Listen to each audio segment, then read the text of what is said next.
আল্লাহ বলেন, আমি এই পৃথিবীতে রাসূলদেরকে সুসংবাদদাতা এবং সতর্ককারী রূপে পৃথিবীতে প্রেরণ করেছি, যাতে করে রাসূল আগমনের পরে আল্লাহর বিরুদ্ধে মানুষের আর কোনো অজুহাত না থাকে। ওয়া কানা আল্লাহু আজিজান হাকিমা, আর আল্লাহ তাআলা তিনি হচ্ছেন পরাক্রমশালী এবং মহাপ্রজ্ঞাময়। তাহলে উদ্দেশ্য আল্লাহ তাআলা ক্লিয়ার করলেন, কেন তিনি রাসূল পাঠালেন, যাতে মানুষের অজুহাত না থাকে।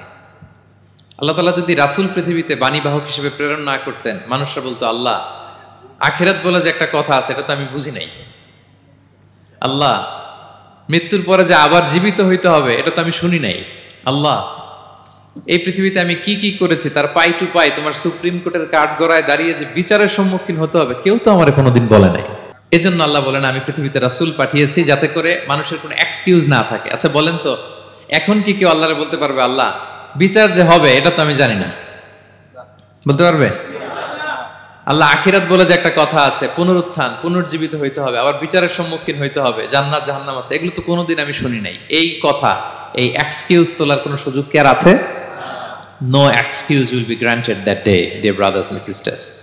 সেদিন কোনো এক্সকিউজ আল্লাহ তাআলা গ্রহণ করবেন না, কারণ আল্লাহ তাআলা রাসূলদেরকে প্রেরণ করেছেন, তারা আমাদেরকে বিস্তর বর্ণনা করে জানিয়ে গিয়েছে। এবং কেন রাসূলদেরকে প্রেরণ করেছেন আল্লাহ বলেন যে দুইটা প্রাইম রেসপন্সিবিলিটি দিয়ে আমি রাসূলদেরকে প্রেরণ করেছি। এক নাম্বার মুবাশশিরিন, তারা সুসংবাদদাতা, তারা আমাদেরকে জানিয়েছে এই পৃথিবীতে যদি আমরা ভালো কাজ করি, এক আল্লাহর ইবাদত করি, কারো হক নষ্ট না করি, তাহলে আমরা জান্নাতে যেতে পারবো।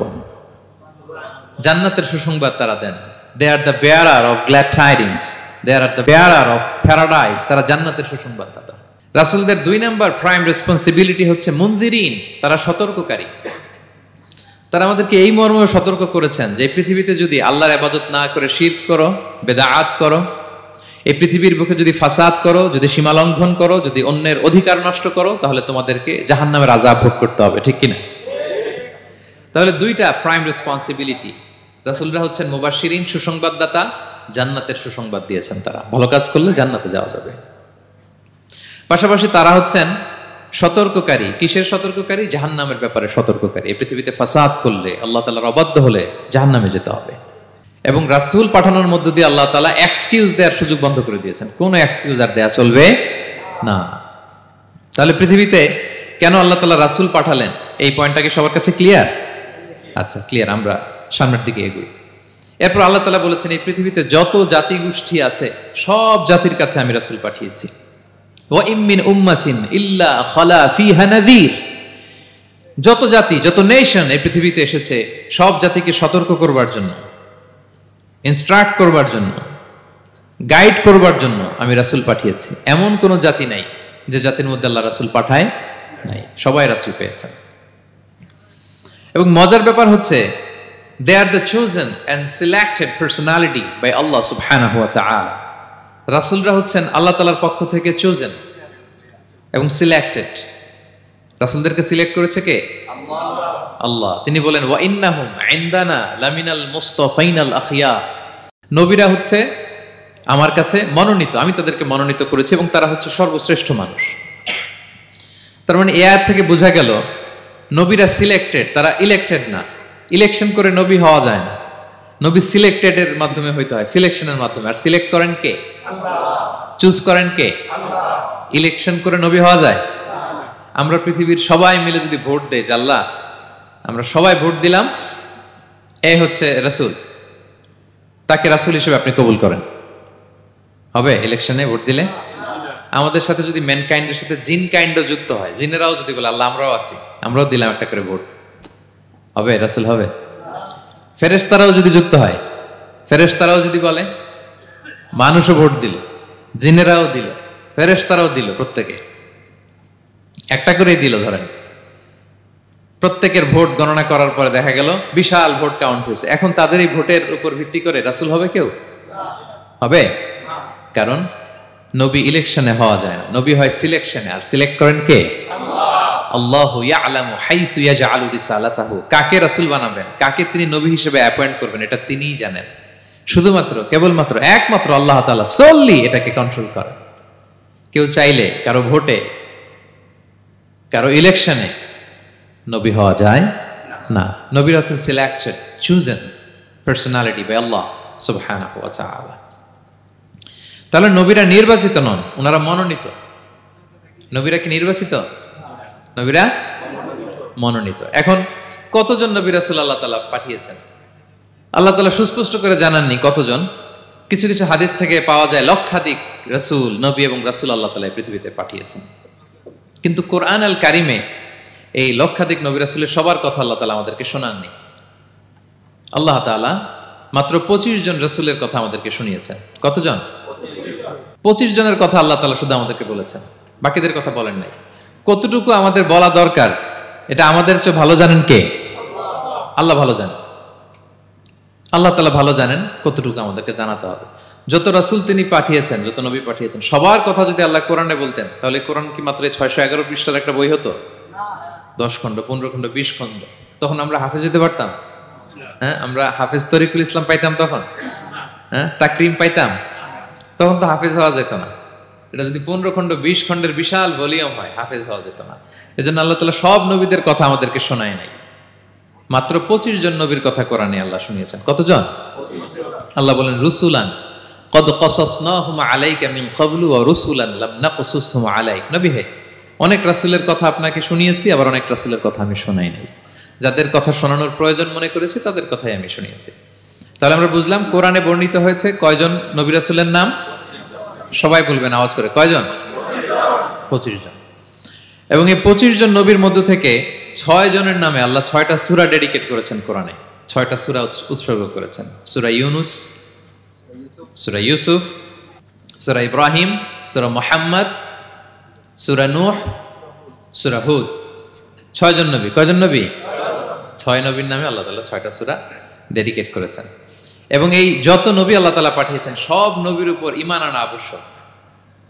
হ্যাঁ, it's compulsory to believe in every messenger sent by Allah subhanahu wa ta'ala to validate our faith. আমাদের ঈমানটাকে প্রিজার্ভ করার জন্য সব নবীর উপর আমাদের ঈমান আনতে হবে, সব নবী। আমরা যে ঈমান আনি, ঈমানে মুফাসসাল, যেখানে 7টা বিষয়ের উপর বিস্তারিত ঈমানের যে ঘোষণা আমরা দেই। আমরা তো বলি যে ঈমানে একটা মুজমাল আর একটা কি মুফাসসাল। ঈমানে মুফাসসালে 7টা বিষয়ের প্রতি ঈমান আনতে হয়। আমানতু বিল্লাহি ওয়া মালাইকাতিহি ওয়া কুতুবিহি, তারপরে ওয়া রুসুলিহি, পাইছেন? ওয়াল ইয়াউমিল আখিরি ওয়া বিল কদরি খাইরিহি ওয়া শাররিহি মিনাল্লাহি তাআলা ওয়াল বা'সি বা'দাল মাউত। এই 7টা বিষয়ের উপর বিস্তর ঈমান আমাদের আনতে হয়। এই 7টার মধ্যে রাসূলদের ব্যাপার আছে না নাই? রাসূলদের উপর ঈমান আনতে হবে। যদি না আনি তাহলে আরকানুল ঈমান পূর্ণ হলো না, আমার ঈমান পরিপূর্ণ হবে না। তাহলে রাসূলদের উপর পূর্ণাঙ্গ ঈমান আনা এটা আবশ্যক। এবং এই সকল নবী এবং রাসূলদের একটাই ধর্ম ছিল। ধর্মটার নাম কি? সবাই বলুন, কি নাম? সবার একটাই ধর্ম, সব নবীর একটাই ধর্ম। কারণ আল্লাহর কাছে মনোনীত ধর্ম কয়টা? একটা। ইন্নাদ দীনা ইনদাল্লাহিল ইসলাম। আল্লাহর কাছে মনোনীত একটাই ধর্ম, সেটা হচ্ছে ইসলাম। এই যে ইহুদি বলে, নাসারা বলে, এগুলো ধর্ম না, এগুলো বংশ, গোষ্ঠী, জাতির নাম অনুসারে নামকরণ করা হয়েছে। যেমন নাসারা এসেছে, ঈসা আলাইহিস সালামের মা মারিয়াম ফিলিস্তিনের নাসিরিয়া শহরে জন্মগ্রহণ করেছেন। নাসিরিয়া, ওইখান থেকে আসছে নাসারা। ইয়াকুব আলাইহিস সালামের 10 ছেলে, এই 10 ছেলের মধ্যে থেকে এক ছেলের নাম হচ্ছে ইয়াহুদা। এই ইয়াহুদা থেকে এসেছে ইহুদি। কিন্তু সব নবীর ধর্ম একটা। আওয়াজ করে বলুন তো সবাই, সেটা কি? ইসলাম। সবার ধর্ম একটা ছিল, ইসলাম। বিষ্ণু ইসা ইসলাম বলেন ওয়াল আম্বিয়াউ ইখওয়াতুন লিআল্লাতিন। সেই বুখারীর বর্ণনা, নবীগণ হচ্ছে একে অন্যের বৈমাত্রেয় ভাইয়ের মতো। বৈমাত্রেয় ভাই মানে মা ভিন্ন কিন্তু বাবা এক, এরকম হয় না? ধরেন আমার বাবা যদি একাধিক বিয়ে করে, তো প্রত্যেক স্ত্রী গর্ভে যদি সন্তান আসে, তো আমরা সবাই তো ভাই, কি বলেন? কিন্তু মা ভিন্ন। মা কি? তবে বাবা এক। নবীদের দৃষ্টান্তটা এরকম, আল আম্বিয়া ও ইখওয়াতুন লিআল্লাত। নবীরা হচ্ছেন বৈমাত্রেয় ভাইয়ের মতো, তাদের মা ভিন্ন কিন্তু বাবা এক। বিষ্ণু ইসলাম বলেন উম্মাহাতুহুম শাত্তা ওয়া দীনুহুম ওয়াহিদ। তাদের শরীয়ত, তাদের বিধিবিধান এটা ভিন্ন ভিন্ন, কিন্তু তাদের দিন কি? এক, সেটা হচ্ছে ইসলাম। সকল নবীর ধর্মের নাম হচ্ছে ইসলাম।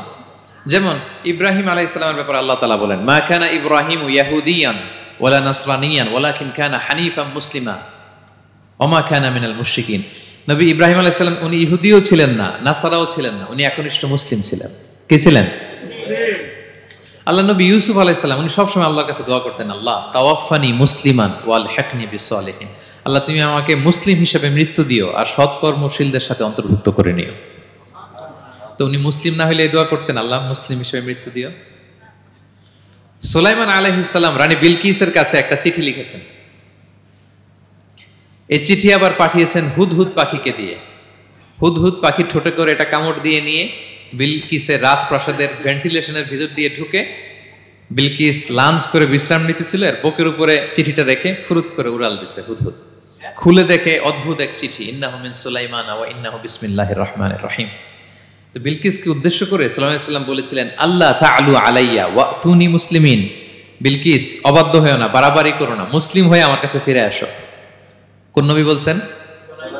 তো উনি যদি মুসলিম না হতেন, উনি মুসলিম হওয়ার আহ্বান করতেন? প্রিয় ভাইরা, তাহলে সব নবীর ধর্ম একটা, সেটা কি? ইসলাম। সব নবী একই ধর্মের অনুসারী ছিলেন। এ পর্যায়ে আমরা কমন প্রফিটিক ফিচার্স, 10টা কমন ফিচার আছে যেটা সব নবীদের ক্ষেত্রে প্রযোজ্য। সব নবীদের ক্ষেত্রে এই ফিচারগুলো পাওয়া যায়। এই 10টা কমন ফিচার নিয়ে আলোচনা করবো ইনশাআল্লাহ। এই 10টা কমন ফিচারের 1 নম্বর হচ্ছে আল ওয়াহি। সকল নবীকে আল্লাহ তাআলা ওহী পাঠিয়েছেন, রেভেলেশন, প্রত্যাদেশ। ওহী মানে সিক্রেট মেসেজ, যেটা নবী শোনে আর আল্লাহ জানে, দুনিয়ার মানুষ এটা শোনে না। নবীরা বললে কেবল শোনে। সুবহানাল্লাহ বলেন। সব নবীকে আল্লাহ এই ওহীটা পাঠিয়েছেন। জিবরাইল আলাইহিস সালাম মারফত ওহী পাঠিয়েছেন, অথবা সরাসরি কিতাব পাঠিয়েছেন, কিংবা সহিফা পাঠিয়েছেন। আল্লাহ তাআলা ইরশাদ করছেন, ইন্না আওহাইনা ইলাইকা কামা আওহাইনা ইলা নূহি ওয়ান নাবিয়িনা মিন বা'দি। নবী নূহ আলাইহিস সালামের পরে সব নবীদের কাছে আমি যেমনি ওহী পাঠিয়েছি, আপনার কাছেও আমি এভাবে ওহী পাঠিয়েছি। সব নবীদের কাছে আমি এভাবে ওহী পাঠিয়েছি। সূরা বাকারার শুরুতে মুত্তাকিদের সংজ্ঞা দিতে যে আল্লাহ তাআলা বলেন, ওয়াল্লাযীনা ইউমিনুনা বিমা উনজিলা ইলাইকা ওয়া মা উনজিলা মিন ক্বাবলিক ওয়া বিল আখিরাতি হুম ইউকিনুন। মানে নবী হে, মুত্তাকি তো তারা যারা আপনার উপর যে কিতাব নাজিল হয়েছে এটার উপরও ঈমান আনে, ওয়া মা উনজিলা মিন ক্বাবলিক, এর আগে যত কিতাব নাজিল হয়েছে তার উপরও ঈমান আনে। তা আমরা যদি শুধু কোরআনের উপর ঈমান আনি হবে? তার আগে যত কিতাব, আসমানি কিতাব নাজিল হয়েছে এগুলোর উপরও ঈমান আনার দরকার আছে না নাই? বলেন বলেন।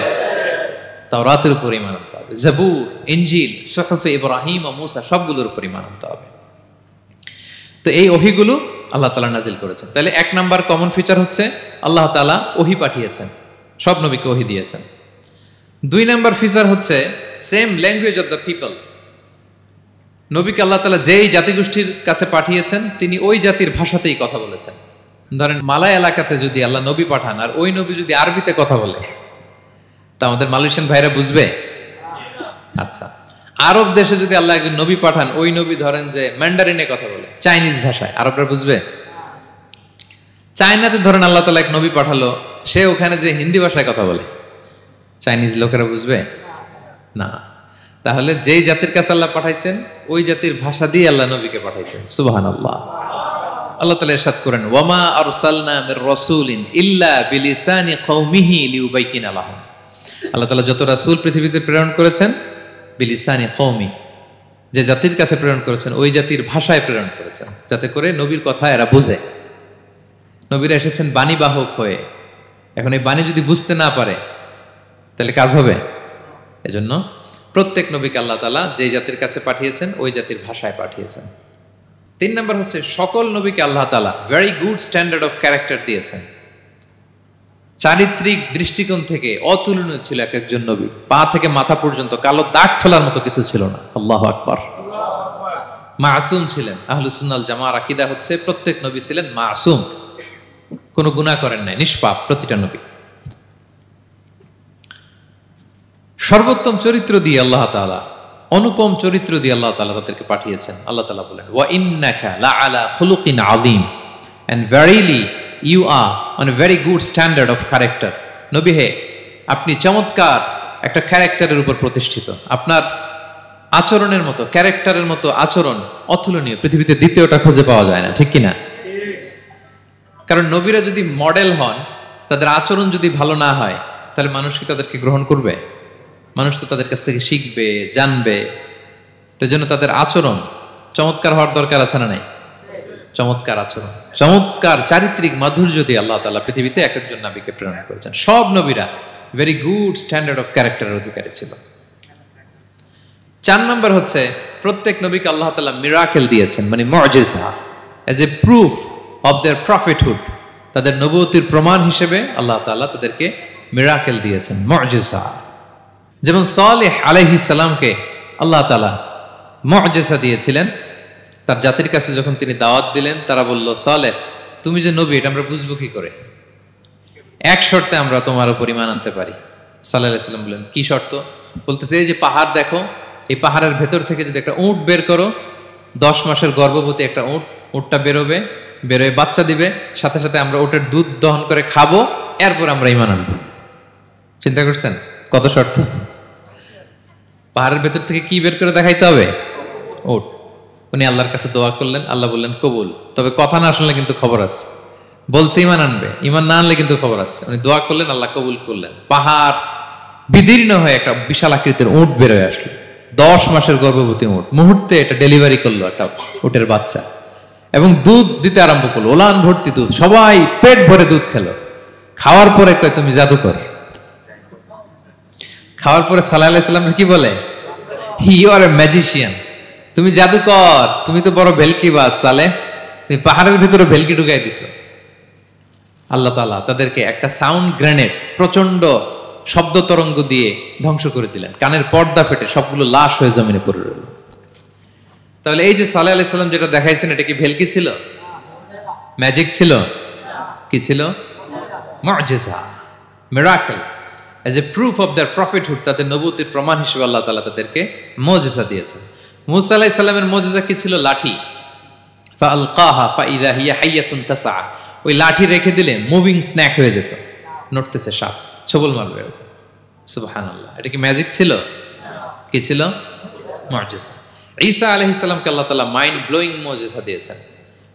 অন্ধ ব্যক্তির চোখে হাত বুলিয়ে দিলেই দৃষ্টিশক্তি ফিরে পেত। ধবল রোগী, কুষ্ঠ রোগীর গায়ে টাচ করে দিলে স্কিন পরিষ্কার হয়ে যেত। মৃত ব্যক্তিকে দাঁড়াতে বললে মুহূর্তে দাঁড়িয়ে যেত। কুম বিইযনিল্লাহ, আল্লাহর আদেশে দাঁড়াও বললে লাশ জীবিত হয়ে দাঁড়িয়ে যেত। বেলকিবাজি ছিল এটা? কি ছিল? বিষ্ণু ঈসা ইসলাম দাওয়াত দিচ্ছেন কুরাইশদেরকে, ওরা মানে না। বিষ্ণু নবী পাগল পড়া, বললেন, আচ্ছা বলো কুরাইশের লোকেরা কি বললে বিশ্বাস করবে যে আমি সত্য নবী? কি বললে বিশ্বাস করবে? তারা বলল, মুহাম্মদ ওই যে আকাশের চাঁদ, এটার 2 ভাগ করে দেখাইতে বললে বিশ্বাস করবো তুমি সত্য নবী। কি আবদার দেখছেন? হ্যাঁ, নবীদেরকে পেয়ে মামুর বাড়ির আবদার নিয়ে আসছিল এক এক জাতিগোষ্ঠী। বলে, মুহাম্মদ আকাশের জলজলে চাঁদটাকে যদি তুমি 2 ভাগ করে দেখাতে পারো তবেই বুঝবে তুমি নবী। বিষ্ণু ইসলাম আল্লাহর কাছে দোয়া করলেন, আল্লাহ বলেন, ঠিক আছে। ইখতারাবাতিস সাআতু ওয়ানশাক্কাল কমার ওয়া ইয়ারাউ আয়াতান ইয়ারিদু ওয়া ইয়াকুলু সিহরুম মুস্তামির। বিষ্ণু নবী সাব্বাবা, এই আঙ্গুলের নাম কি? ইবহাম, সাব্বাবা, ওয়ুসতা, বিংসার, খিনসার। হ্যাঁ, আমরা ইংরেজি নাম ঠিকই জানি, আরবিটা জানি না। ইবহাম, সাব্বাবা, ওয়ুসতা, বিংসার, খিনসার। বিষ্ণু সাব্বাবা আঙ্গুলি উঠালেন। এটা শাহাদাত আঙ্গুলি বলে আমাকে, আসলে সাব্বাবা আরবিতে। তো বিশ্বনবী এভাবে আল্লাহর নাম নিয়ে চাঁদের দিকে ইঙ্গিত করলেন। মুহূর্তে আকাশের জ্যোৎস্না বিলানো চাঁদটা 2 ভাগ হয়ে গেল। কুরাইশরা দেখে তো অবাক। বিষ্ণু বললেন, এবার কথা অনুযায়ী ঈমান আনো। বলে, Muhammad you are a magician. Muhammad তুমি বড্ড বড় জাদুকর, তুমি চাঁদের মধ্যে জাদু লাগাই ফেলছো। নাউযুবিল্লাহ মিন যালিক। তাহলে আল্লাহ তাআলা age a proof of their prophethood, তাদের নবুয়তির প্রমাণ হিসেবে প্রত্যেক নবীকে কি দিয়েছেন? মুআজিজা দিয়েছেন। সব নবীকে দিয়েছেন। 5 নাম্বার, সকল নবীর দাওয়াতি মিশন এক ছিল। একই মিশন নিয়ে নবীরা পৃথিবীতে এসেছেন। সেটা কি? তাওহীদ, রিসালাত, আখিরাত। আমার সাথে সাথে বলেন, তাওহীদ, রিসালাত, আখিরাত। তাওহীদ, রিসালাত, আখিরাত।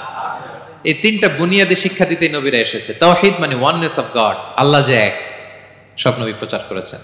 রিসালাত মানে তারা যে বার্তাবাহক হিসেবে এসেছেন তাদের কথা মানতে হবে, এটার দাওয়াত দিয়েছেন। আখিরাত মানে হচ্ছে মৃত্যুর পরেও যে একটা জীবন আছে, সেই জীবনের ব্যাপারে প্রত্যেক রাসূলরা কি করেছেন? দাওয়াত দিয়েছেন। এবং কোন নবীর কথার সাথে আরেক নবীর কথার গরমিল পাওয়া যায় না, অমিল হয়নি। আচ্ছা বলেন তো, কখনো কি হয়েছে কোন এক নবী এসে বলছে যে মৃত্যুর পরে একটা জীবন আছে, আরেক নবী এসে বলছে না, মনে হয় নাও থাকতে পারে। বলছে এক নবী এসে বলছে আমাদের স্রষ্টা আল্লাহ তাআলা তিনি একজন, আরেকজন বলছে না একজন না, দুই তিনজন হইতে পারে। এক নবী এসে বলছে ভালো করলে জান্নাত, খারাপ করলে জাহান্নাম, আরেক নবী এসে বলছে না, জান্নাত জাহান্নাম বলতে কিছু নাই। হয়েছে হয়েছে। কোন নবীর কথার সাথে কোন নবীর কথার কোনো বৈপরীত্য নাই, কারণ প্রত্যেক নবীরা মন গড়া কিছু বলতেন না। ওমা ইয়ান্তিকু আনিল হাওয়া ইন হুয়া ইল্লা ওয়াহয়ুন ইউহা। নবীরা কথা বলতেন একটা হেডকোয়ার্টার থেকে তথ্য পেয়ে। ওই হেডকোয়ার্টারটা কার? আল্লাহ। ওই হেডকোয়ার্টার থেকে যে ইনফরমেশন আসতো সেটার আলোকে নবীরা কথা বলতেন, বানিয়ে কিছু বলতেন না। সব নবীরা দাওয়াত দিয়েছেন ইয়া কওমি ইবুদুল্লাহ মা লাকুম মিন ইলাহিন গায়রু, হে আমার জাতির লোকেরা এক আল্লাহর ইবাদত করো, আল্লাহ ছাড়া অন্য কারো ইবাদত করো না। সব নবীরা বলেছেন ইন্নী লাকুম রাসূলুন আমিন, নিশ্চয় আমি তোমাদের কাছে বিশ্বস্ত রাসূল হিসেবে প্রেরিত হয়েছি। সব নবীরা বলেছেন ইয়াউমা লা তামলিকু নাফসুন লিনাফসিন শাইআ ওয়াল আমরু ইয়াউমা ইযিল লিল্লাহ, এমন এক দিনের মুখোমুখি হতে হবে কেউ কারো উপকার করতে পারবে না। নেতা কর্মীর উপকারে আসবে না, কর্মী নেতার উপকারে আসবে না, পীর সাহেব মুরিদের উপকারে আসবে না, মুরিদ পীর সাহেবের উপকারে আসবে না, হাজবেন্ড ওয়াইফের কিছু করতে পারবে না, ওয়াইফ হাজবেন্ডকে কিছু করে দিতে পারবে না। দিনটা বড্ড ভয়ঙ্কর। সব নবীর এই তিনটা দাওয়াত দিয়েছেন, তাওহীদ, রিসালাত, আখিরাত। তার মানে সব নবীর দাওয়াতি মিশন এক, এক অভিন্ন দাওয়াতি মিশন নিয়ে তারা পৃথিবীতে এসেছেন। 6 নাম্বার, এই পৃথিবীতে যত রাসূল এসেছে, নবী এসেছে, তারা প্রত্যেকে মানুষ ছিলেন। কি ছিলেন? নাকি জিন ছিল? ফেরেশতা? প্রেরিত সব নবীরা কি ছিল? মানুষ ছিল। মক্কার কুরাইশরা বলতো মা লিহাযা রাসূলি ইয়াকুলু আত-তাআমা ওয়া ইয়ামশি ফিল আসওয়াক, ব্যাপার কি মুহাম্মদ আবার কেমনে রাসূল হয়? আমরাও বাজারে যাই, উনিও যায়, আমরাও বিয়ে করি, উনিও বিয়ে করে, আমাদেরকে মারলে কাটলে লাল রক্ত, ওনার রক্ত বের হয়। তো তারা চাচ্ছিল, তারা বলতেছিল যে মানুষ না দিয়ে আল্লাহ যদি ফেরেশতা পাঠাইতো নবী হিসেবে তাইলেই না ভালো হইতো। তালবাহান, এটার কি বলে? ফেরেশতা পাঠালে কি বলতো জানেন? ফেরেশতা পাঠালে বলতো ফেরেশতাদের তো ক্ষুধা লাগে না, এরা বুঝবে কি আমাদের কষ্ট? ফেরেশতাদের তো জৈবিক চাহিদা নাই, এরা কেমনে বুঝবে? ফেরেশতাদের তো খারাপ কাজ করার প্রবণতা, টেন্ডেন্সি নাই। আমাদের যে কষ্ট, দুঃখ, ফিলিং, সেটা তো ফেরেশতারা বুঝে না, ফেরেশতারা কেমনে আমাদের নবী হয়? এটা বলতো, ঠিক কিনা? তালবাহানা বলে কেমন রাসূল, আমরা যা করি তাই করে। আল্লাহ বলেন সব নবীকে আমি মানুষ হিসেবে প্রেরণ করেছি। বিষ্ণু ইসলাম বলেন ইন্নামা আনা বাশারুম মিসলুকুম, নিশ্চয় আমি তোমাদের মতোই মানুষ। তোমাদের মতোই কি মানুষ? তো পার্থক্য হচ্ছে ইউহা ইলাইয়া, আমার কাছে ওহী আসে, প্রত্যাদেশ আছে আল্লাহ তাআলার পক্ষ থেকে। তাহলে 6 নম্বর যেই কমন ফিচার আমরা জানলাম, আল্লাহর পাঠানো সবগুলো নবী এবং রাসূল তারা কি ছিলেন? সবাই বলুন, তারা কি ছিলেন? মানুষ ছিলেন। 7 নম্বর কমন ফিচার হচ্ছে আল্লাহর পাঠানো সব নবী এবং রাসূলরা ওনারা পুরুষ ছিলেন। কি ছিলেন? কোন নবী কি নারী ছিল বলেন তো? হ্যাঁ, নারী নবী আছে? নাই। নবী হওয়ার জন্য ম্যাসকুলিনিটি শর্ত, পুরুষ হওয়া শর্ত। কারণ নবীকে অনেক বড় বড় জিনিসের নেতৃত্ব দিতে হবে, মাঝে মাঝে মিলিটারি তৈরি করতে হবে, লিডারশিপ লাগবে, যুদ্ধ পরিচালনা করতে হবে। নারীদের পক্ষে এটা সম্ভব? কঠিন। আমাদের বোনদের অনেক ধরনের দুর্বলতা আছে, তাদের মাসে কিছুদিন তারা আল্লাহর আদেশে অসুস্থ থাকে, ঠিক কিনা? পিরিয়ড তাদের চলে, ওই সময় সালাত পড়তে পারে না, অনেক প্রতিবন্ধকতা তাদের আছে। বাচ্চা যদি ধারণ করে পেটে 9 মাস, ওনারা অসুস্থ। শেষের মাসগুলোতে তো কঠিন, জটিল অবস্থা। বাচ্চা ডেলিভারির পরেও 40 দিন ব্লিডিং আছে না নাই? তাহলে অনেক ধরনের জটিলতা আল্লাহ তাআলা ওনাদের দিয়েছেন। এজন্য আল্লাহ তাআলা নবুয়তের যে নবুয়তির গুরু দায়িত্ব, এটার জন্য আল্লাহ তাআলা পুরুষদেরকে সিলেক্ট করেছেন। আলহামদুলিল্লাহ বলেন। তাহলে যত নবী এবং রাসূল পৃথিবীতে এসেছিল ওনারা পুরুষ ছিল। আল্লাহ বলেন ওয়ামা আরসালনা মিন ক্বাবলিকা ইল্লা রিজালান নূহি ইলাইহিম, নবী হে মুহাম্মদ আপনার আগে যত নবী এবং রাসূলকে আমি পৃথিবীতে প্রেরণ করেছি তাদেরকে পুরুষ হিসেবে প্রেরণ করেছি, কোনো নারীকে আমি নবুয়তির মর্যাদা দেই নাই। 8 নাম্বার, প্রত্যেক নবীকে আল্লাহ তাআলা একটা গ্রুমিং, একটা ট্রেনিং সেশনের মধ্য দিয়ে নিয়েছেন। সেটা কি? সেটা হচ্ছে সবাইকে আল্লাহ তাআলা শেফার্ড হিসেবে কাজ দিয়েছিলেন, রাখাল হিসেবে। পৃথিবীর সব নবীরা ছাগল চড়াতেন, সব, আদম আলাইহিস সালাম থেকে শুরু করে বিষ্ণু ইসা ইসলাম পর্যন্ত। সুবহানাল্লাহ পড়বেন না?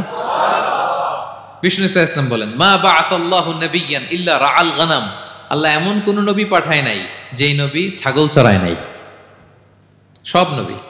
সাহাবারা অবাক হয়ে বললেন, ওয়া আনতা ইয়া রাসূলুল্লাহ, হে নবী আপনিও ছাগল চড়িয়েছেন? বিষ্ণু বললেন, হ্যাঁ, আমি তো অল্প কিছু পারিশ্রমিকের বিনিময়ে মক্কার লোকদের ছাগল চড়িয়ে দিতাম।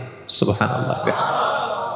কেন সব নবীকে দিয়ে আল্লাহ ছাগল চড়ালেন? এই ট্রেনিং সেশন, গ্রুমিং সেশন কেন? কারণ ছাগলকে একসাথে বসানো কঠিন। ছাগল একটু কি বলে, একটু টেরা টাইপের প্রাণী, কথা শুনতে চায় না। ধরেন যে সারা সপ্তাহ আপনি খুব ব্যস্ত, একদিন সুযোগ পাইছেন সপ্তাহে যে আজকে আমি ফ্রি আছি, যাই পুকুরে যাই, আমিও গোসল করি, ছাগলটারও গোসল করাই। এটা ধরে যদি এখন পুকুরের দিকে টান দেন, কি করবে? পা দুইটা এমন শক্ত করে মাটিতে ধরে রাখবে, আপনি যত টানবেন ওর ঘাড়ের চামড়া ছিঁড়ে যাচ্ছে, তারপরেও আসে না। এরপর ছাগলগুলোর একসাথে রাখা কঠিন, একটা নেচে ওদিকে যায়, আরেকটা লাফ দেয় এদিকে, আরেকটা ওইদিকে। এদেরকে যদি কেউ একত্রিত করতে পারে তাহলে এই জাতিকে, মানব জাতিকে একত্রিত করা তার জন্য একেবারে সহজ, পানি ভাত, ঠিক কিনা? এজন্য আল্লাহ এই মানব গোষ্ঠীর উপর লিডারশিপ কায়েমের আগে ছাগল চড়িয়েছেন। এবং যারা মরুভূমিতে ছাগল চড়ায়, যে শেফার্ডগুলো, যেই রাখালগুলো, তাদের অনেক শক্তিশালী হইতে হয়।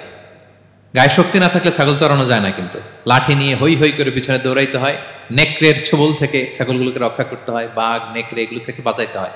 তার মানে এটা করার মধ্য দিয়ে এই জাতিকে কিভাবে জাহান্নামের আগুন থেকে বাঁচাবে নবীদের ওই ট্রেনিং হয়ে যায়।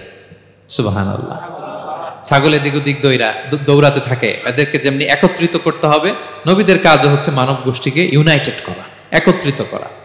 এজন্য আল্লাহ তাআলা মা বাআসাল্লাহু নাবিয়্যান ইল্লা রাআল গানাম, এই পৃথিবীতে এমন কোন নবী পাঠান নাই যেই নবীকে দিয়ে আল্লাহ তাআলা ছাগল চড়ান নাই। সব নবীর মধ্যে এটা কমন। 8 নম্বর পয়েন্ট। 9 নম্বর পয়েন্ট হচ্ছে enmity from their own people. যত নবী দাওয়াত নিয়ে আসছে তারা চ্যালেঞ্জের মুখোমুখি হয়েছেন, শত্রুতার মুখোমুখি হয়েছেন। কেউ ওনাদের জন্য রেড কার্পেট রিসেপশন দেয় নাই। নবীদের পথ ছিল বড় পিচ্ছিল, এটা কুসুমাস্তীর্ণ ছিল না, কণ্টকাকীর্ণ। কেউই সহজে মেনে নেয় নাই। দাওয়াত দিছে তো রিজেক্ট, সবাই প্রত্যাখ্যান করেছে, সবাই প্রত্যাখ্যান করেছে। এটা কমন ছিল, প্রত্যেক নবীকে এটা মুখোমুখি হতে হয়েছে। Mockery, vulgarism, oppression, mental torture, physical torture and what not, সব ধরনের। ইভেন অনেক নবীকে হত্যা করা হয়েছে দিনের দাওয়াতের কারণে। বনি ইসরায়েলের লোকেরা তাদের নিজেদের 70,000 নবীকে নিজেরা হত্যা করেছে। এমনকি আমার নবী বিশ্বনবী মুহাম্মদ রাসূলুল্লাহ সাল্লাল্লাহু আলাইহি ওয়াসাল্লামকে হত্যার ষড়যন্ত্র করা হয়েছিল। আল্লাহ তাআলা দয়া করে বিশ্বনবীকে হিজরতের ব্যবস্থা করে দিয়ে প্রাণে বাঁচিয়েছেন, মক্কা থেকে মদিনাতে পাঠিয়ে দিয়েছেন। তাহলে এই পথ বড় কঠিন ছিল, নবীদের পথ, সব নবীর জন্য, এক্সেপ্ট সুলাইমান এবং দাউদ আলাইহিস সালাম, তাদের কথা ভিন্ন। এছাড়া সব নবীরা এই সংগ্রাম, এই বিরোধিতা, এই শত্রুতা, এই জেলাসি, এগুলোর মুখোমুখি হয়েছে পৃথিবীর সকল নবীরা, সকল নবীরা। বিষ্ণু ঈসা ইসলাম ঘুমাতে পারে নাই একটা রাত শান্তিতে। বিষ্ণুর বায়োগ্রাফি যদি আপনি পড়েন, জীবনে যদি পড়ে দেখেন, প্রত্যেকটা নবীর জীবনে এই কষ্টকর মুহূর্তগুলো ছিল। শত্রুতা সব নবীকে পোহাতে হয়েছে। বিষ্ণু ঈসা ইসলামের কাছে যখন প্রথম নাজিল হলো ইকরা বিসমি রাব্বিকাল্লাযী খালাক, সূরা আলাকের প্রথম কয়টা আয়াত? 5 আয়াত নিয়ে কোরআনের ভারে নতুন রেভেলেশন পেয়ে বিষ্ণুনবী কাঁপতে আরম্ভ করলেন। কাঁপতে কাঁপতে জ্বর এসে গেল বিষ্ণুনবীর গায়ে, নিচে নেমে আসলেন। খাদিজা রাদিয়াল্লাহু তাআলা আনহাকে বললেন, জাম্মিলুনি জাম্মিলুনি, আমাকে কম্বল চাপা দাও, আমার খুব শীত লাগছে, আমার জ্বর এসে গিয়েছে। কাঁপতে লাগলেন বিষ্ণু ঈসা ইসলাম। খাদিজা রাদিয়াল্লাহু তাআলা আনহার এক চাচাতো ভাই ওরাকা ইবনে নওফল ছিল ইনজিল কিতাবের পণ্ডিত। খাদিজা রাদিয়াল্লাহু তাআলা আনহা বিষ্ণুনবীকে নিয়ে চাচাতো ভাইয়ের কাছে গেলেন, যে বলেন, ভাই ওরাকা দেখেন তো মুহাম্মদ কি বলে, সে কি দেখছে, কি নিয়ে আসছে, কাঁপতেছে আর বলতেছে আমি মরে যাব, আমাকে কম্বল চাপা দাও। ওরাকা বললেন, মুহাম্মদ কে এসেছিল বলতো? বিষ্ণু জিবরাইল ইসলামের বর্ণনা দিলেন। কি বলেছে বলতো? 5 আয়াতের বর্ণনা বিষ্ণু ঈসা ইসলাম দিলেন। তখন বিষ্ণু ঈসা ইসলামের কথা শুনে ওরাকা বলল, তোমার কাছে যে এসেছে ওয়াহুয়ান নামুস, মানে জিবরিল, সে সব নবীদের কাছে এসেছে। মুহাম্মদ তুমি নবী হবা, তুমি কি হবা? তুমি নবী হবা, আখিরি নবী হবা তুমি। যে তোমার কাছে এসেছে সে সব নবীদের কাছে ওহী নিয়ে এসেছিল। আর জেনে রাখো মুহাম্মদ, তোমার এলাকার লোকেরা একদিন তোমাকে এলাকা থেকে বের করে দিবে। ভবিষ্যৎবাণী করতেছিলেন। বিশ্বনবী বললেন, আওয়া মুখরিজিয়াহুম, আমার ভাই বেরাদার, আমার জ্ঞাতি গোষ্ঠীর লোকেরা আমার এলাকা ছাড়া করবে? ওরাকা বললেন, হ্যাঁ। লাম ইয়াতি রাজুলুন ক্বাত্তু বিমিসলি মা জিতা বিহি ইল্লা উদিয়া, তোমার মতো এরকম রিসালাতের দায়িত্ব নিয়ে যারাই কোনো জাতির কাছে এসেছে তাদের সাথে এরকম শত্রুতা করা হয়েছে। বিষ্ণু ইসলাম সেদিনের কথা শুনে, ওরাকার কথা শুনে অবাক হয়েছিলেন। তাহলে সব নবীদের ক্ষেত্রে 9 নম্বর কমন বৈশিষ্ট্য হচ্ছে তাদেরকে বাধার সম্মুখীন হতে হয়েছে। এখনো যারা নবীদের পথে চলবে বা চলে তাদের জীবনে বাধা বিপত্তি আছে না নাই? হ্যাঁ, তারা জেনে বুঝেই এই পথে এসেছে, তারা হিসাব মিলিয়েই এই পথে নেমেছে। এজন্য বাধা বিপত্তি চ্যালেঞ্জ কোন মুমিনকে তার রাস্তা থেকে সরাতে পারে না, ঠিক কিনা বলেন? এক চুলো নড়াতে পারে না। এটা নবীদের পথ, এটা নবীওয়ালা কাজ। এখানে জুলুম থাকবে, এখানে বাধা বিপত্তি থাকবে, এখানে চ্যালেঞ্জ থাকবে। এই পথটা সোজা, সিরাতুল মুস্তাকিম। যদি শেষ মাথায় যাওয়া যায়, ডাইরেক্ট জান্নাতুল ফিরদাউস। আলহামদুলিল্লাহ। তাহলে সব নবীরা বাধার সম্মুখীন হয়েছে। 9টা কমন ফিচার গেল। 10 নম্বর, দ্য লাস্ট কমন ফিচার, পৃথিবীর সব নবীরা ইন্তেকাল করেছেন, আর কোন নবী আসবে না। আসবে? পৃথিবীর সব নবীরা মারা গিয়েছেন, কিন্তু আলামুল বারজাখে, বারজাখের জগতে নবীরা জীবিত। আই রিপিট, আমি আবারও বলি, প্রত্যেক নবী তার কবরে জীবিত। আলামুল বারজাখে।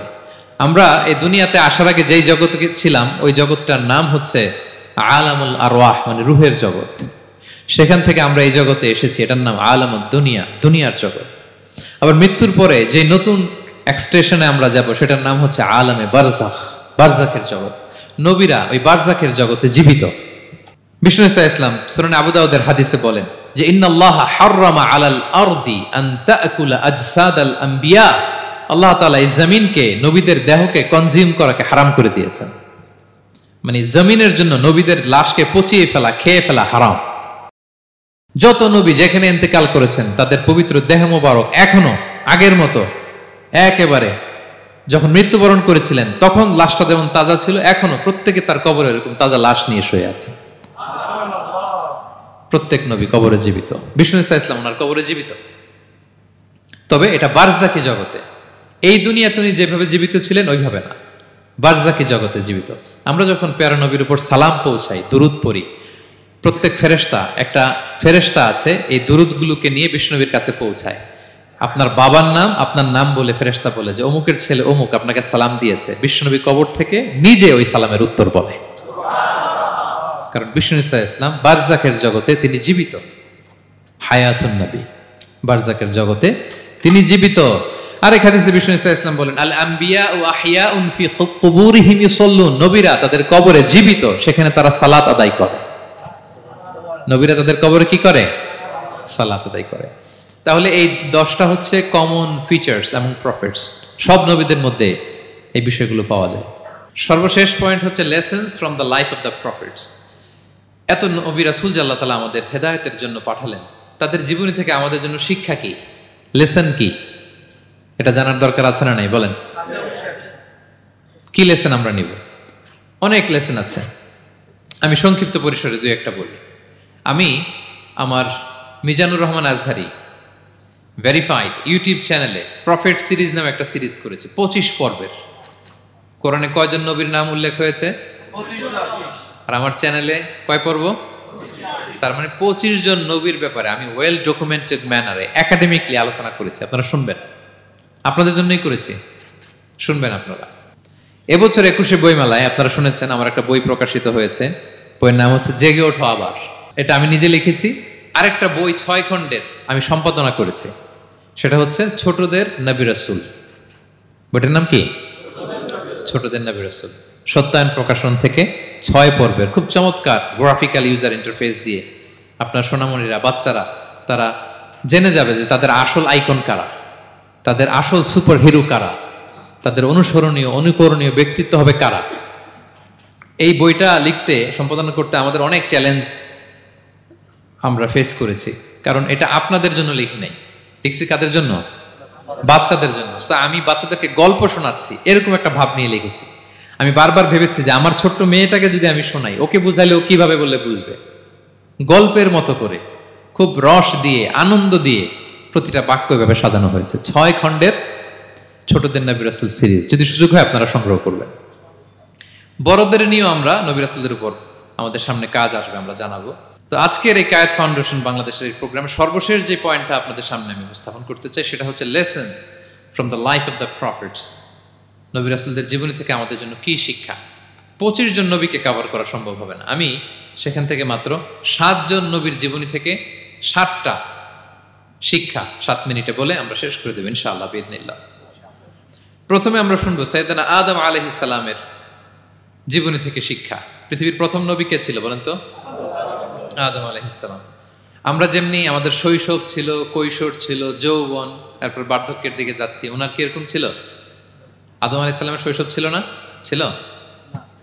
কৈশোর ছিল? কনফিউশনে পড়ে গেছে। ছিল ছিল না। মজার ব্যাপার হচ্ছে ওনার শৈশব কৈশোর ছিল না, ওনাকে আল্লাহ সৃষ্টি করতে যুবক করে সৃষ্টি করছে। সুবহানাল্লাহ, এত আসতে কেন?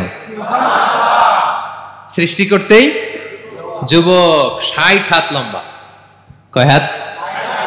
60 হাত লম্বা করে তৈরি করছেন আদম আলাইহিস সালামকে। আপনারাও যারা জান্নাতে যাবেন 60 হাত লম্বা হয়ে ঢুকবেন, 33 বছরের যুবক হয়ে ঢুকবেন। 80 বছর বয়সে মারা গেল, কত বছর বয়সে ঢুকবেন? গালে কোনো দাড়ি থাকবে না। এই দুনিয়ায় দাড়ি রেখে নেন, ওখানে দাড়ি ছাড়া উঠবেন একেবারে কোনো জুরদা মুর্দা। ও আবনা ও সালাসাম ওয়া সালাসিন, 33 বছরের তাগড়া ইয়াং সুপারস্টার হয়ে জান্নাতে ঢুকবো আমরা। তো আদম আলাইহিস সালামকে আল্লাহ প্রথম নবী করে পৃথিবীতে পাঠালেন। ওনাকে জান্নাতে সব খাইতে বললেন যে সব খাও, একটা গাছের কাছে যেও না। কিন্তু শয়তান সে তার মিশন নিয়ে আসে, সে আদম আলাইহিস সালামকে ভুলভাল বোঝালো, আদম আর হাওয়াকে, যে একটা কাজ করো, আল্লাহ তাআলা তোমাকে না করছে কেন জানো? আল্লাহ তো চায় না তুমি জান্নাতে থাকো, আল্লাহ চায় তোমাদেরকে দুনিয়াতে পাঠিয়ে দিবে। তো তুমি যদি ওই গাছের ফল খেয়ে ফেলো, আল্লাহ আর দুনিয়াতে পাঠাতে পারবে না। কিন্তু আল্লাহ চায় তোমাদেরকে কই পাঠাবে?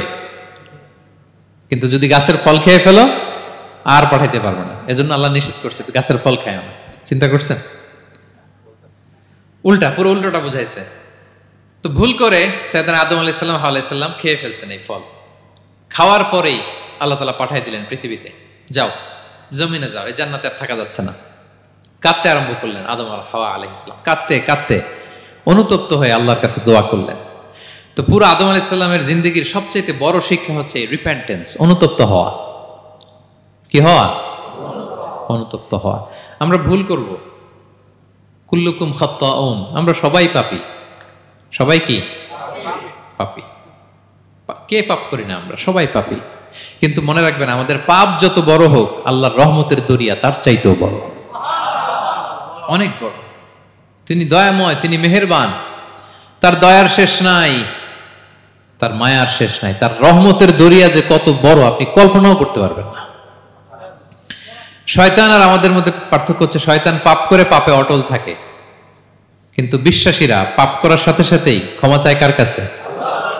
এটা হচ্ছে আদম আলাইহিস সালামের জীবনী থেকে আমাদের জন্য সবচেয়ে বড় লেসন। সাইয়েদনা আদম আলাইহিস সালাম উনি ভুল করে যখন বুঝতে পারলেন, অনুতপ্ত হলেন, চোখের পানি ছাড়লেন। 2 ফোঁটা পানি আল্লাহর কাছে সবচাইতে প্রিয়। এক হচ্ছে জেহাদের ময়দানে মুজাহিদের গা বেয়ে ঝরে পড়া রক্তের ফোঁটা, 2 হচ্ছে অনুতপ্ত বান্দার চোখের পানির ফোঁটা। অনুতপ্ত বান্দা নিজের ভুল স্বীকার করে মাথাটা নিচু করে চোখের পানি ছেড়ে দিয়ে যখন আল্লাহর কাছে কাঁদে, তার চোখের পানি চোখ বেয়ে নাকের ডগা বেয়ে জমিনে ড্রপ করার আগেই আল্লাহ তার সব গুনাহ মাফ করে দেয়। সাইয়েদনা আদম আলাইহিস সালাম কাঁদতে আরম্ভ করলেন, কাঁদতে কাঁদতে অনুতপ্ত হয়ে দোয়া করলেন, রব্বানা যালামনা আনফুসানা ওয়া ইল্লাম তাগফির লানা ওয়া তারহামনা লানাকুনান্না মিনাল খাসিরিন। রব্বানা, হে আমাদের রব, যালামনা আনফুসানা, আমরা আমাদের নফসের উপর জুলুম করেছি, ভুল করেছি, অন্যায় করেছি, অপরাধ করেছি। ওয়া ইল্লাম তাগফির লানা, আল্লাহ তুমি যদি ক্ষমা না করো, তুমি যদি মাফ না করো, লানাকুনান্না মিনাল খাসিরিন, আল্লাহ আমরা ধ্বংস হয়ে যাব, আমরা ক্ষতিগ্রস্ত হয়ে যাব, আমরা লুজার হয়ে যাব। এই বাক্যগুলো বলে বলে যখন আল্লাহ তাআলার কাছে দোয়া করলেন, আল্লাহর রহম হলো। আল্লাহ দয়া করে সাইয়েদনা আদম আর হাওয়া আলাইহিস সালামকে ক্ষমা করে দিলেন। ক্ষমা করে আবার জান্নাতের এন্ট্রির ঘোষণা দিলেন যে আবার দুনিয়ার জীবন শেষ করে আসো, যেখান থেকে আসছিলে আবার ওখানে ঢুকতে পারবে। তাহলে আদম আলাইহিস সালামের জীবন থেকে আমরা যে লেসনটা পাই সেটা কি ভাই? বলেন বলেন। অনুতপ্ত হওয়া, রিপেন্টেন্স। আমরাও যদি জীবনে ভুল করি কি করবেন? ভুলের উপর অটল থাকবেন? অনড় থাকবেন? একগুঁয়ে ধরে বসে থাকবেন? সীমা লঙ্ঘন করবেন? আমরা ক্ষমা চাইব। কার কাছে ক্ষমা চাইব? ক্ষমা দেওয়ার জন্য তিনি বসে থাকেন। শেষ রাতে আল্লাহ প্রথম আসমানে চলে আসেন। প্রথম আসমানে এসে ডাকতে থাকেন, আলা মিন মুস্তাগফিরিন আগফির, আল্লাহ কে ক্ষমা চাবা? কে পাপ করেছে, জুলুম করেছে বলো, আমি ক্ষমা দেওয়ার জন্য আসছি। আলামিন মুস্তার জিকিন আর জুকালা, কার রিজিকের দরকার, কার চাকরি নাই, কার ব্যবসা মন্দা, আমার কাছে চাও, আমি আল্লাহ বাড়িয়ে দেব। কার কি লাগবে বল, আমি দেব। আল্লাহ তাআলা দেওয়ার জন্য আসছে, আমি নেয়ার জন্য উঠতে পারি না। আমরা যেন আল্লাহ তাআলার কাছে চাই বেশি বেশি, এবং ভুল করলে যেন আমরা অনুতপ্ত হই। ভুল করলে আমরা কি হব? সাইয়েদনা আদম আলাইহিস সালামের জীবন থেকে আমরা এটা শিখলাম। 2 নম্বরে সাইয়েদনা নূহ আলাইহিস সালামের লাইফ থেকে আমরা কি শিখি? ওনার লাইফ থেকে আমরা শিখি হচ্ছে কনসিস্টেন্সি, মানে লেগে থাকা। ভালো কাজের জন্য কি করা? লেগে থাকা। উনি 950 বছর দাওয়াত দিয়েছিলেন ওনার জাতিকে। কয় বছর বলেন তো? 950 বছরের দাওয়াতি কার্যক্রমের ফলে উনি ফলোয়ার জোটাইতে পারছেন কয়জন জানেন? 80 জন। কয়জন? 80 জন। এরাই আমাদের পূর্বপুরুষ। আমরা পৃথিবীর সবাই কিন্তু এদেরই নাতিপুতি। এই 80 জনকে নিয়ে উনি নৌকার উপর উঠছিলেন, কিস্তির উপর, আর বাকিটা তো মহাপ্লাবন দিয়ে আল্লাহ ধ্বংস করে দিয়েছেন। ওই 80 জন আবার জমিনে এসে জমিন আবাদ করা শুরু হলো, ওখান থেকে পৃথিবীর সকল মানুষ। সুবহানাল্লাহ। উনি বলেন, ক্বালা রাব্বি ইন্নী দাআউতু কওমি লাইলান ওয়া নাহারা, আল্লাহ আমি দিন রাত এক করে আমার জাতিগোষ্ঠীকে দাওয়াত দিয়েছি। ফালাম ইয়াজিদহুম দুআই ইল্লা ফিরারা, কিন্তু আমার দেখলে লোকগুলো ভেগে ভেগে যায়। আর কি করে? আমার কথা যেন শুনতে না হয়, এরা কানে আঙ্গুল দিয়ে রাখে আর মুখে কাপড় পেঁচিয়ে রাখে। নূহ আলাইহিস সালাম তারপরও থামতেন না, কন্টিনিউয়াস দাওয়াতি কাজ। লোকজন নূহ আলাইহিস সালামকে পিটিয়ে আধামরা করে কাঁথা দিয়ে পেঁচিয়ে পাহাড়ে রেখে আসতেন। ওইখান থেকে এসে নূহ আলাইহিস সালাম আবার দাওয়াত দিতে শুরু করতেন। What a consistency! কিভাবে লেগেছিলেন! 950 বছর তিনি দাওয়াত দিয়েছেন, মাত্র 80 জন ফলোয়ার হয়েছিল। তাহলে আমরা অল্প দাওয়াতি কাজ করেই আমরা হতাশ হয়ে যাই। হায় রে, আমার কথা শুনলো না, হায় রে আমার কথা পৌঁছাইল না, হায় রে আমার কাছে এসে কেউ মুসলিম হইল না, হায় রে আমার কথা। অস্থির। আপনার কাজ হচ্ছে পৌঁছে দেওয়া, আপনার কাজ হচ্ছে কোরআনের কথা মানুষকে বলা। এটা দিয়ে কতটুকু কি হবে এটার ফয়সালা কার? তাহলে নূহ আলাইহিস সালামের জীবনী থেকে আমাদের শিক্ষা হচ্ছে কনসিস্টেন্সি। 950 বছর উনি লাগাতার দাওয়াত দিয়েছেন, থামে নাই, হতাশ হয় নাই, হাল ছাড়ে নাই। নবীরা কখনো হাল ছাড়ে না। সুবহানাল্লাহ পড়েন। 3 নাম্বার, ইব্রাহিম আলাইহিস সালামের জীবনী থেকে আমাদের জন্য শিক্ষা হচ্ছে ওবিডিয়েন্স, আনুগত্য। কি করে আল্লাহ তাআলার কাছে আনুগত্য করতে হয়। আল্লাহু আকবার। আমি মনে হয় 1 ঘন্টার উপরে আলোচনা করেছি আমার প্রফেট সিরিজ ইব্রাহিম আলাইহিস সালামের জীবনী নিয়ে। ওনার পুরো জীবনটা, আল্লাহ কোনো কিছু বলতে দেরি, আল্লাহর আদেশের সামনে মাথা পেতে দিতে ইব্রাহিম আলাইহিস সালামের দেরি হয়নি। আল্লাহ বলছেন আসলিম, ওয়া ইয ক্বালা রাব্বুহু আসলিম ক্বালা আসলামতু লিরাব্বিল আলামিন। হে ইব্রাহিম সারেন্ডার, কয় সারেন্ডার। সুবহানাল্লাহ। ইব্রাহিম আনুগত্য করো, আল্লাহ আনুগত্য করছি। ওনার সন্তান হয় না 86 বছর বয়সে একটা সন্তান দিলেন আল্লাহ তাআলা। আমাদের এখানে কার বয়স কত? সর্বোচ্চ বয়স কত আছি আমরা? এদিকে 60 বছরের উপর তো কেউ নাই, ঠিক কিনা? 86 বছর বয়সে আল্লাহ সন্তান দিয়েছেন, ইসমাঈল আলাইহিস সালাম। কত বছর বয়সে? সন্তানটা আদরের নাকি? হ্যাঁ, আদরের না? শেষ কালে একটা সন্তান পেলেন 86 বছর বয়সে। ইব্রাহিম আর হাজেরার ঘরকে উজাড় করে ফুটফুটে এক সন্তান ইসমাঈল আলাইহিস সালাম আসলেন। ভালোবাসা, আদর যেন ঠিকরে পড়ে, এত গদগদ ভালোবাসা। এবার বললেন, যাও হাজেরা আর দুধের সন্তান ইসমাইলকে মরুভূমিতে ফেলে দিয়ে আস। বলতে দেরি, রেখে আসতে দেরি নেই। এটাই হচ্ছে ইব্রাহিম আলাইহিস সালামের আনুগত্য। ধুধুমরু প্রান্তরে হাজেরা আর ইসমাইল আলাইহিস সালামকে রেখে আসলেন, চলে আসলেন। বুকটা ফেটে চৌচির, 86 বছর বয়সে একটা দুধ সন্তান পেলাম, দুধের বাচ্চা, আমার স্ত্রী সহ মরুভূমিতে রেখে আসলাম। রেখে আবার থাকাও যাবে না, যাও তুমি ফিলিস্তিনে, এরা থাকবে মক্কায়, মরুভূমির মাঝখানে। পরে আল্লাহ জুরহুম কওমের মাধ্যমে এদেরকে পানি, জামজাম অনেক কিছু দিলেন। লম্বা ঘটনার দিকে যাচ্ছে। এরপর হৃদয় যখন ফেটে চৌচির হয়ে যায়, তখন আল্লাহ তাআলা বলেন, ঠিক আছে যাও, যা একটু ছেলেরা দেখে আসো। এবার যে দেখে ছেলেরা আরো মায়া লাগে, কারণ একটু বড় হয়েছে তো, এবার দৌড়াইতে পারে, হাঁটতে পারে। সুবহানাল্লাহ বলেন। এবার যখন দৌড়াইতে পারে, হাঁটতে পারে, আব্বু আব্বু বলে ডাকতে পারে, মায়াটা যখন একটু গাঢ় হয়েছে, আল্লাহ বলে এবার ছেলেরা জবাই কর। দেখছেন কি পরীক্ষা? 86 বছর বয়সে সন্তান পেল, রেখে আসলো মরুভূমিতে, একটু বড় হইল, দেখা করতে গেল, এবার বলে জবাই করো। জবাই করো বলতে দেরি, ছুরি চালাতে দেরি হয়নি। কুরবানির ইতিহাস লম্বা ইতিহাস, দিকে যাব। এরপরে আল্লাহ কবুল করলেন। এরপরে বললেন বাপ বেটা মিলে মরুভূমির মধ্যে ঘেমে ঘেমে একটা ঘর বানাও। এরপরে ঘোষণা দাও মানুষকে যেটা আমার ঘর। বাপ বেটা মিলে কষ্ট করে একটা ঘর বানালেন। এবার বললেন আজান দাও, ঘোষণা দাও, সবাই যেন এখানে আসে। আল্লাহ কারে ঘোষণা দিব? কেউ তো নাই। বলতেছে তুমি ঘোষণা দাও, এই ঘোষণার শব্দ পৃথিবীর সব মানুষের কর্ণকুহরে আমি আল্লাহ নিজ দায়িত্বে পৌঁছে দেব। আমরা যারা রুহের জগতেও তখনও ছিলাম, যারা লাব্বাইক বলতে পেরেছি, তাদের ঠিকই নসিবে ওই কাবা ঘর জিয়ারতের নসিব হয়ে যাবে। উনি ঘোষণা দিলেন, দেখেন কেউ নাই, ধুধুমরু প্রান্তর। আজকের মক্কাকে কল্পনা করেন তো কি অবস্থা। এই রমজানের লাস্ট 10 days অফ রমাদান আপনি জায়গা পাবেন? হজের চেয়েও বেশি মানুষ।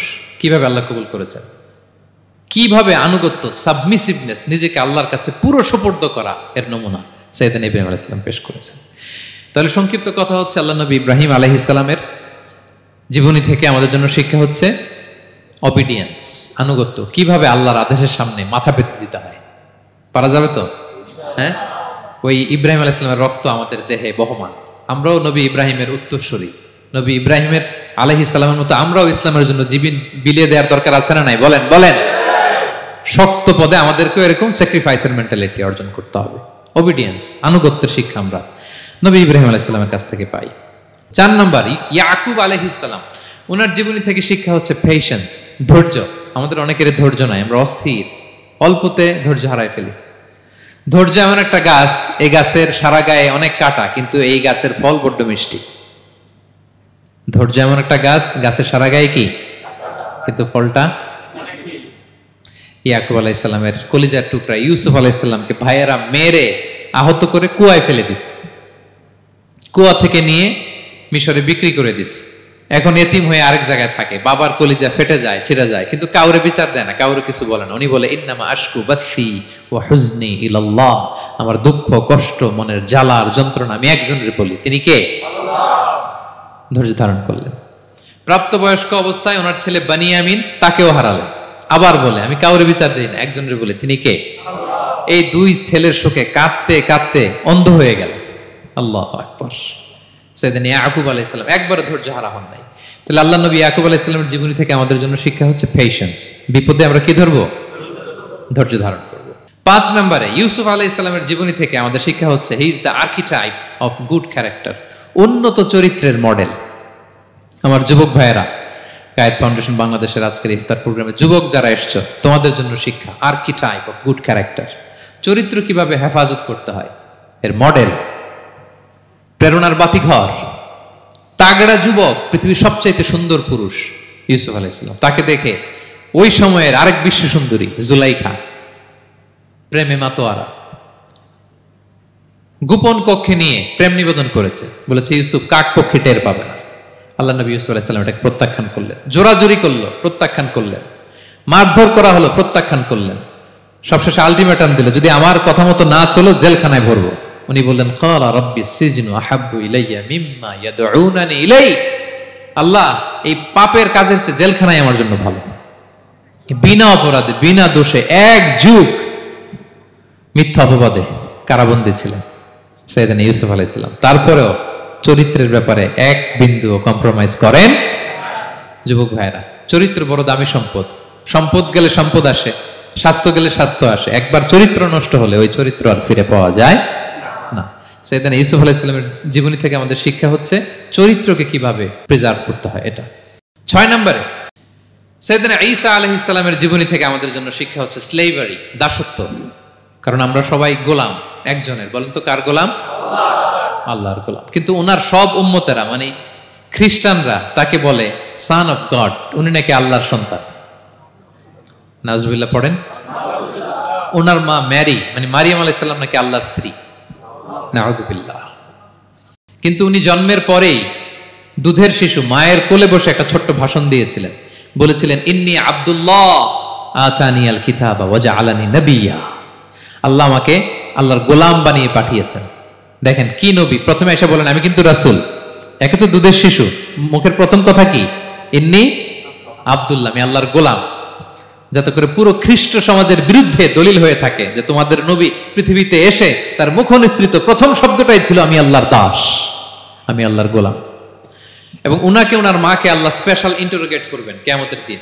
ঈসা, মারিয়াম, তোমরা কি বলে আসছিলা যে তুমি আমার বউ আর তুমি আমার সন্তান? ওনারা কাচুমাচু করে থার করে কাঁপবে আল্লাহর সামনে, কারণ এটা শিরকের প্রশ্ন। তারা বলবে আল্লাহ, আমরা যদি বলতাম আপনি তো জানতেন, আপনি যা শিখিয়েছেন আমরা তাই বলেছি। আল্লাহ জানেন যে উল্টাপাল্টা কিছু বলে নাই, তারপরেও কোটি কোটি মানুষের সামনে এত বিশাল জনগোষ্ঠী কেন এই নবীকে আল্লাহর সন্তান বললো? আল্লাহ তাআলা ঈসা আলাইহিস সালামকেও ছাড়বেন, জিজ্ঞেস করবেন। তিনি বলবেন আল্লাহ, আমি যে তোমার গোলাম এটার দাওয়াত দিয়েছি, আর আজীবন গোলামের মতোই ছিলাম। ঈসা আলাইহিস সালাম কৃষকের সাথে, মজুরের সাথে, কুলির সাথে, ধোপাদের সাথে বন্ধুত্ব করেছিলেন। সমাজের নিচু শ্রেণীর লোকেরা ছিল তার ফলোয়ার। আল্লাহু আকবার। তাহলে সাইয়েদনা ঈসা আলাইহিস সালামের জীবনী থেকে আমরা শিখলাম আমরা সবাই আল্লাহর গোলাম, আল্লাহর দাস।